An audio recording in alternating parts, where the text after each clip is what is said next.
Imagine a world cloaked in soot and smoke, where sunlight rarely pierces through the haze, and life feels suffocating even for children. In Victorian times, chimney sweeps were often young boys, some as young as 5 years old, forced into one of the most grueling and hazardous jobs imaginable. Their small bodies made them ideal for climbing the narrow, twisting flues of chimneys to scrape away years of grime, but the work came with immense risks.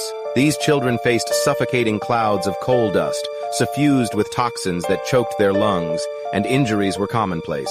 For some, the danger was fatal. Many boys became trapped in chimneys, dying alone in the dark. The death rate among child sweeps was alarmingly high, a stark testament to the perilous nature of their trade. Even those who survived often bore scars, both physical and emotional, from years of abuse and neglect. The hours were brutally long, and the pay was pitiful, barely a few pennies a day. For families mired in poverty, the grim choice to sell their children into this profession was often seen as a cruel necessity. Their living conditions were appalling. These boys slept in cramped, filthy quarters, often on cold floors surrounded by the ever-present stench of coal and ash. Malnourished and exhausted, they toiled endlessly, with little hope of escape. Yet, even amidst these grim circumstances, some found fleeting moments of solace. The camaraderie among fellow sweeps offered a semblance of comfort. They shared whispered dreams of better days and stories that momentarily eased their burdens.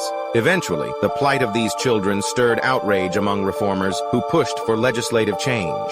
The Chimney Sweepers Act of 1840 sought to protect them by setting stricter regulations on the industry. Though progress was slow, the act marked the beginning of the end for child sweeps. Their story is a sobering reminder of resilience in the face of unimaginable adversity.